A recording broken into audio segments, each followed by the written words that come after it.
The 30th of January 2025. Inanda police station was filled with relief, soon after the police team had received the news that the 22-year-old West Gang leader was amongst the two suspects that had been shot by the police earlier on the day.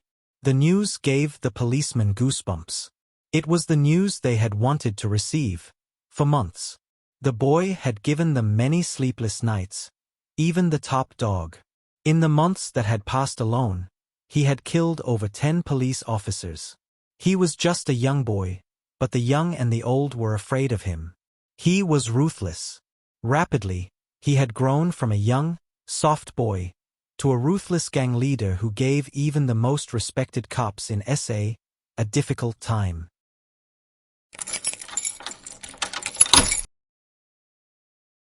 While young, the gang leader never showed any signs that he would grow to become the villain that would rule the streets.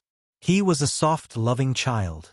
In fact, he was too soft enough to get tormented by other boys at school. He got tormented to the point that his mother decided to transfer him to a new school. The new school did not help much, because even though it made him tough, it made him way too tough. It was during this time when he started to mix with the bad groups, and when he started to admire the lifestyle of gangs in the area. Just like any other boy growing up in Inanda, the poor living conditions and lack of opportunities made it easy for the boy to be lured into the gang life by those that were older than him. It was mainly the flashy life from gang members that attracted him into gang life. It was very easy. To give context, at the time of writing, the place has only 78 schools, but 133 taverns. So, just like other boys, he also wanted to be seen as cool within the streets. He wanted to wear nice and expensive clothes, to drink the expensive stuff, and to get the hottest chicks. Gang life offered them an opportunity to get these things, and even more. So, when the boy joined the gang life, he was mainly involved in petty crimes, such as housebreaking and stealing. It was fun at first, since it allowed him and the boys to get the hottest chicks in the streets, as they could spoil them with the money they were getting from doing petty crimes. The game changed when they moved into the drug-dealing space, because that was the moment he realized that there was more to this than just stealing and spoiling girls. Through drug dealing, he saw an opportunity to even expand beyond just getting money to spend at taverns. He started small with street dealings. But it was his ruthlessness that made his drug dealings to expand its territory. He was determined to expand, and was willing to do anything to dominate, even if it meant killing the competition. Some even think that it was the trauma from the bullies that made him heartless later in life. He did not value human life at all. Humans had treated him bad, and were animals to him. Because of this, most guys began working under him, even those that were older than him. As the West Gang continued to expand, the kingpins were noticing. With time passing, the big guys managed to forge a relationship with the gang leader, and they started working together. This was a win-win dealing.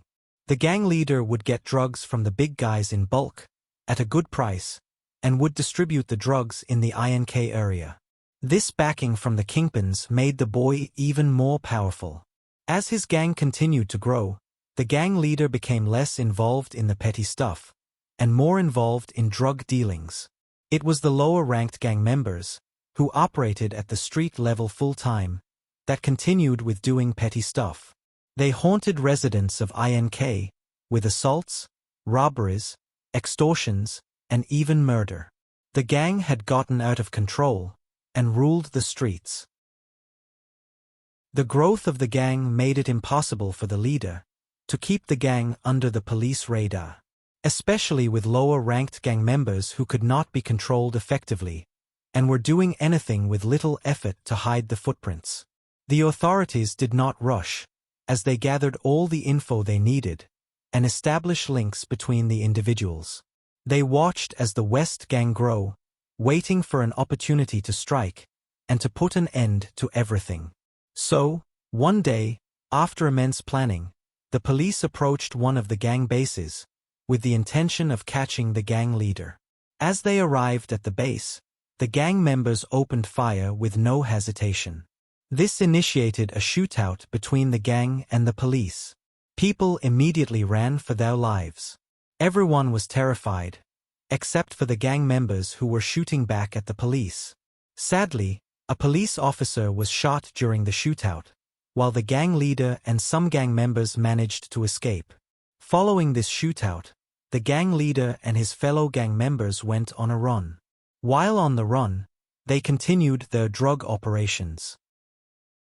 At the end of January 2025, an informant told the detectives that the gang leader was going to be in Mnqobi to collect drugs. This was after the authorities had tried to track the gang leader for months, but with no success.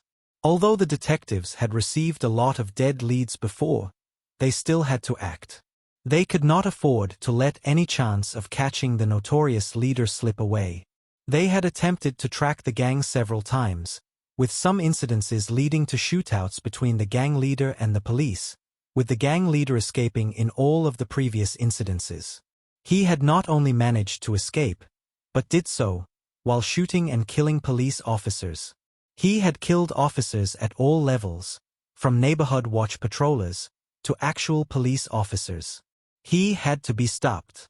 It was better to try and fail than to not try at all. A lot was at stake. 30th of January.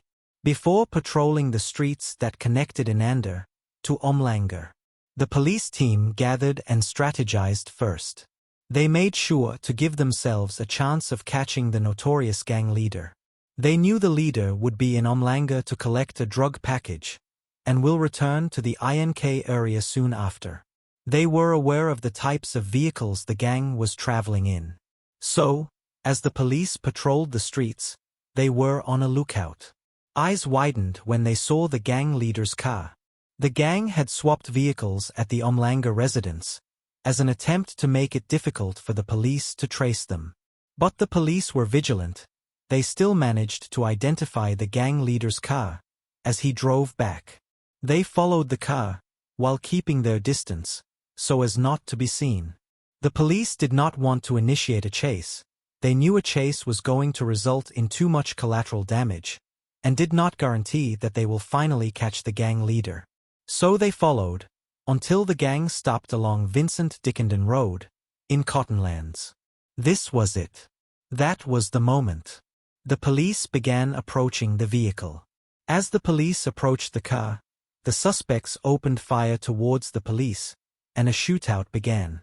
The police managed to shoot the gang leader and another suspect. But even as they tried to be as careful as they could, one suspect still managed to escape, and is still on a run as at the date of writing. Just like that, the once soft boy who had haunted Inanda streets for long was no more. It was over. The 30th of January, 2025. Inanda police station was filled with relief, soon after the police team had received the news that the West Gang leader was amongst the two suspects that had been shot by the police earlier on the day. It was finally over, and everyone was relieved. He may have been young, but his name alone struck terror amongst the Inanda residents. It's a pity, because the trauma that brewed from being tormented turned him into a monster. He may be gone, but the trauma and anger he left on some kids will brew one day and turn some into monsters, making the next heartless gangs. It's a deadly cycle, one that is difficult to break. And, as the phrase goes, the good die young. This shows that not only the good ones die young, but even the heartless and ruthless ones too. From Classified. Thank you for watching.